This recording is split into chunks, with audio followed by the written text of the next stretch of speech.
Hello, youngins.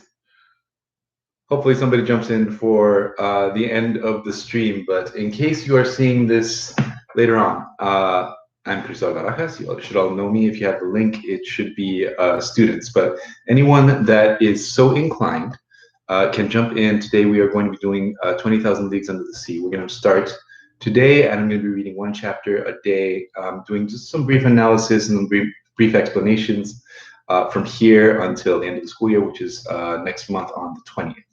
So, 20,000 Leagues Under the Sea. So, the reason I chose it is because it's primarily an adventure book. It's an escapism type of book. So, Jules Verne is known for being a futurist. A lot of his ideas were like things that were invented way after he died, but he had already had the idea of he had already had the idea of like the type of submarines that wouldn't happen until like 100 years later.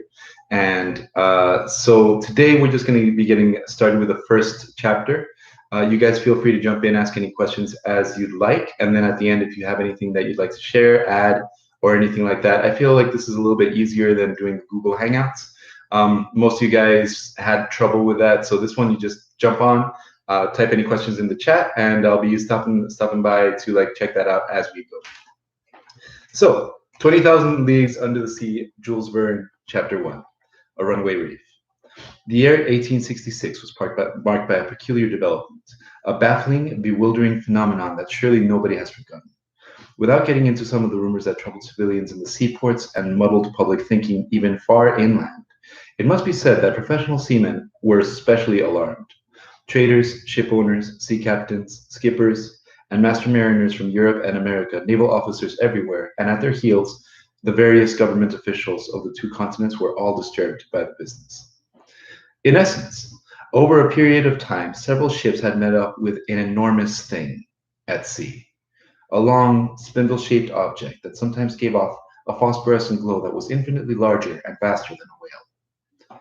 As entered in various logbooks, the relevant data of this apparition agreed pretty closely as to the makeup of the object or creature in question, the record-setting speed of its movements, its startling ability to get from one location to another, and the unique energy it seemed to enjoy.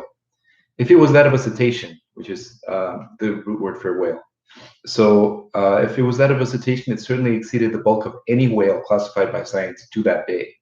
No naturalist, not Cuvier or Lacobede or Messieurs Dumeril or Quatrefages, would have accepted the assistance of such a monster unless he'd seen it himself. Seen it, let's emphasize, with their own trained scientific eyes. After striking an average of the estimates made on various occasions, ignoring the timid appraisals that gave the object length only 200 feet, excluding exaggerated claims that it was a mile long, wide, and 3 long, you could state that this phenomenal creature exceeded by far any dimensions previously acknowledged by isithologists, assuming it existed in the first place. Now then, it did exist. That is an undeniable fact, since the human mind is automatically partial to wondrous things. You can appreciate the worldwide excitement caused by the uncanny apparition. As for relegating it to the realm of fish stories, that charge had to be dropped. So in other words, so many people agreed that it had to exist, even if they couldn't agree on what it looked like, that there's something that's out there that's destroying ships, and that's bigger than any whale that has ever been on record. To get down to the cases, on July 20th, 1866, the steamer Governor Higginson from the Calcutta and Greenock Steam Navigation Company met up with a moving mass of 500 miles off the coast of Australia. At first, Captain Baker thought he was facing an unknown reef. He was getting ready to fix his exact position when 2 waterspouts shot out of his bewildering object and sprang hissing into the air some 150 feet. So unless this reef was subject to sporadic eruptions of a geyser, the Governor Higginson had fair and honest dealings with some aquatic mammal, unknown until that moment, whose blowholes spurted waterspouts mixed with air and steam. Similar events were likewise witnessed in the Pacific Seas. On July 23rd of the same year, the Christopher Columbus was from the West India and Pacific Steam Navigation Company. Consequently, this extraordinary cetacean could transfer itself from one locality to another with surprising speed, since within the space of just 3 days, the Governor Higginson and the Christopher Columbus had spotted it at 2 positions on the charts, separated by a distance of more than 700 nautical miles. 2 weeks later, and 20,000 leagues, or 2,000 leagues farther, excuse me, the Helvetia from the French transatlantic line, and the Shannon from the Royal Mail Fleet, running opposite tacks in that part of the Atlantic line between the United States and Europe, respectively signaled each other and said that they'd sighted the monster at latitude 14 degrees and north and longitude 60 degrees west of the meridian of Greenwich. In their simultaneous estimations, they were able to put the mammal's minimum length at more than 350 English feet, which is the same as ours. Since both the Shannon and the Helvetia were of smaller dimensions, though each measured 330 feet from stem to stern. Now then, the largest whales, those rorqual whales that frequent the waterways of the Aleutian Islands, had never exceeded a length of 185 feet, if they even reached that. Those would be blue whales. One by one, the reports arrived that would deeply affect public opinion. New estimates made by the transatlantic line Perrier, the inland line's Etna, running afoul of the monster, a sworn statement drawn up by the officers of the French frigate Normandy, ultra careful reckonings made by the Commodore Fitzjames aboard the Lord's Clyde. In more light-hearted countries, people joked about the phenomenon, but in such serious, practical countries such as England, America, and Germany, they were keenly concerned. In every big city, the monster was the latest rage. They sang about it in the coffee houses. They ridiculed it in the newspaper. They dramatized it in the theaters. The tabloids found it a fine opportunity for chasing the wild geese. Since the news editors are always short of copy, you saw the reappearance of every gigantic imaginary creature within memory, from Moby Dick, the dreadful white whale of the Arctic regions, to the stupendous kraken whose tentacles could intertwine 550-ton craft and drag it down to the ocean depths. They even reprinted statements from ancient times, the views of Aristotle and Pliny, accepting the existence of such monsters, then the Norwegian narratives of Bishop Pontoppidan, the descriptions of Paul Eddage, finally the reports of Captain Harrington, whose good faith is above suspicion, when he claimed he saw while aboard the Castilian in 1857 one of those enormous serpents that till then had frequented only the seas of France's oldest extremist newspaper, the Constitutionalist. Excuse me. An endless debate broke out between the believers and the skeptics in the scholarly societies and scientific journals. The monster matter had everyone fired up. During this unforgettable crusade, journalists who specialized in science battled out with those who specialized in humor, spilling waves of ink and sometimes even 2 or 3 drops of blood, since they went from sea serpents to the most offensive personal attacks. For 6 months, the war seesawed. With untiring zest, the popular press took on potshots at featured articles in the Geographic Institute of Brazil, the Royal Academy of Science in Berlin, the British Association, the Smithsonian Institution in Washington, D.C., and as the discussions of the Indian archipelago in the Cosmos of Father Mjolnir, the Petermann Mietenlügen, which is newsletter in German, and the science sections of the major French and foreign newspapers. When the monster's opponents quoted saying the zoologist Linnaeus that nature does not make leaps, humorous writers and popular periodicals parodied it, maintaining in the essence that nature does not make lunatics, then ordering their contemporaries to never give up the lie, giving the lie to nature by believing in krakens, sea serpents, Moby Dicks, and all out other efforts from drunken seamen. Finally, in a much feared satirical journal, an article by its most popular columnist squelched the monster for good, attacking it like an old dragon slayer Hippolytus and polishing it off in the midst of worldwide laughter. Humor had defeated science. Now, before we go on, I feel that is something useful to think about in this case, because very clearly there's something going on. There's something in the water, something that's destroying the ships. But people aren't taking it seriously. So you may see some echoes of that in what's happening in the world right now. Like, even when the scientists say that there's something to be worried about, there's always going to be people that don't take it seriously. Moving on. During the first months of the year 1867, the whole matter seemed dead and buried. It didn't seem true for resurrection. When the new facts came to the public's attention, it was no longer an issue of scientific problem to be solved, but of a real and serious danger to be avoided.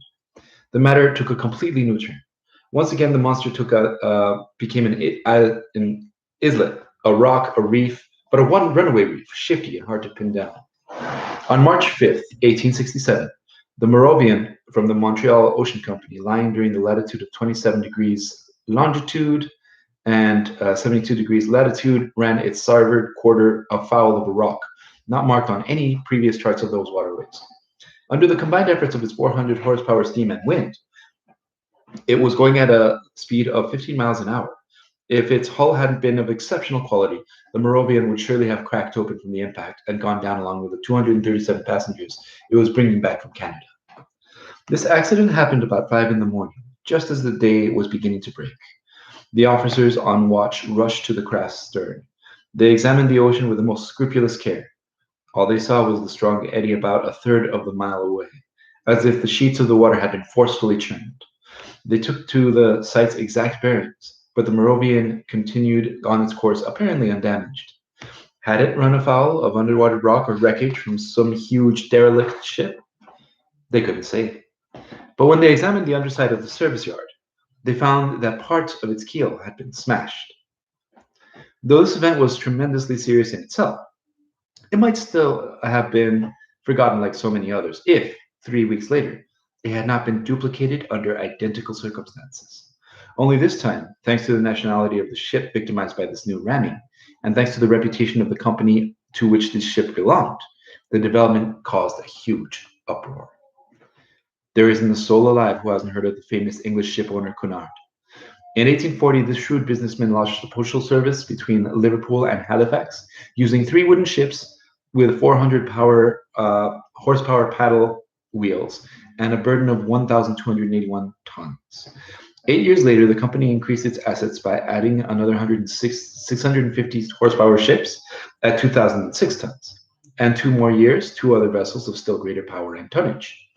In 1853, the Cunard Company, whose mail-carrying charter had just been renewed, consecutively added to its assets the Ariba, the Persia, the China, the Scotia, the Java, and the Russia, all ships of top speed, and after the Great Eastern, the largest to ever plow the seas. In 1867, this company owned 12 ships, 8 with paddle wheels and 4 with propellers. I'm providing these heavily condensed details to help everyone understand about the importance of this maritime transportation company. In other words, this is a very well-known, reputable, powerful company. Known the world over for its shrewd management, no transoceanic navigational undertaking had been conducted with greater skill. No business dealings had been crowned with greater success. In 26 years, Cunard's ship had made at least 2,000 Atlantic crossings, never canceling a voyage, never experiencing a delay, never losing a man, a vessel, or even a letter. Accordingly, despite the strong competition from France, passengers still picked the Cunard line over all others, as a survey of the official documents from recent years will confirm. Given that, nobody will be surprised by the uproar caused by the accident involving one of its finest steamers. In April 13th, 1867, with a smooth sea and a moderate breeze, the Scotia lay longitude 15 and latitude 45, and it was going at a speed of 15.5 miles per hour under the thrust of 1,000 horsepower engines. Its paddle wheels were churning the sea with perfect steadiness. Its draft of water was 22 feet and its displacement 233,924 cubic feet. At 4:17 in the afternoon, during high tea for passengers gathered in the main lounge, a collision occurred. Barely noticeable on the whole, affecting the Scotia's hull in the quarter a little astern of the port paddle wheel.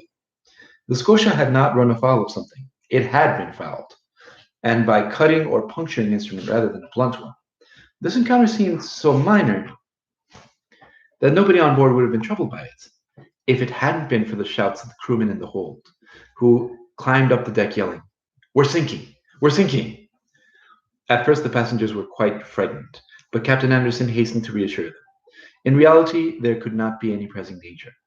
Divided them up to 7 compartments into watertight bulkheads, and the Scotia would brave any leak with impunity. Captain Anderson immediately made his way down the hold. He found that the sea had invaded the 5th compartment, and the speed of this invasion provoked the leak was considerable. Luckily, this compartment did not contain the boilers, because the furnaces would have gone out instantly. Captain Anderson called for an immediate halt. One of his sailors dived down and appraised the damage. A few seconds later, he had verified that the hole was 6.5 feet wide under the steamer's underside. A leak that big couldn't be patched, so with paddle wheels half swamped, the Scotia had no choice but to continue its voyage. By then, it lay 300 miles from Cape Clear. After 3 days of delay that filled Liverpool with acute anxiety, it entered the company docks. The engineers then proceeded to inspect the Scotia, which had been put to dry dock. They could not believe their eyes. 8 feet below the waterline gaped an orderly gash in the shape of an isosceles triangle. This breach in the iron had perfectly been formed and could not have been cleaner if it was die cut. So it must have been produced by a puncturing tool of uncommon toughness. Plus, after being launched with prodigious power and then piercing 1.5 inches of sheet iron, this tool had to have been withdrawn backwards by itself in a way that must have been truly bewildering. This was the last straw, and it ended up arousing the public passions all over again. From then on, in fact, any marine casualty without an established cause was charged on the monster's account. This outrageous animal had to shoulder the responsibility for all missing vessels, whose numbers were unfortunately considerable, with some 3,000 shipwrecks that are recorded annually at the Maritime Information Bureau, and by the numbers of steam and sailing ships presumed lost with all hands. In absence of any news, that totals at least 200. Now then, fairly or unfairly, it was the monster who stood accused of the disappearance. And since the creature was making it more and more dangerous to travel in between continents, the public spoke its mind and demanded straight out that this fearsome cetacean must be removed from the seas at all costs. So, that's it for chapter 1. We will continue with chapter 2 tomorrow. Anybody want to say anything before we head out? Nope. Okay. Anyone that's so inclined, please join me tomorrow. Like I said, this is going to be every school day from here until the 20th. Thank you, and have a good day.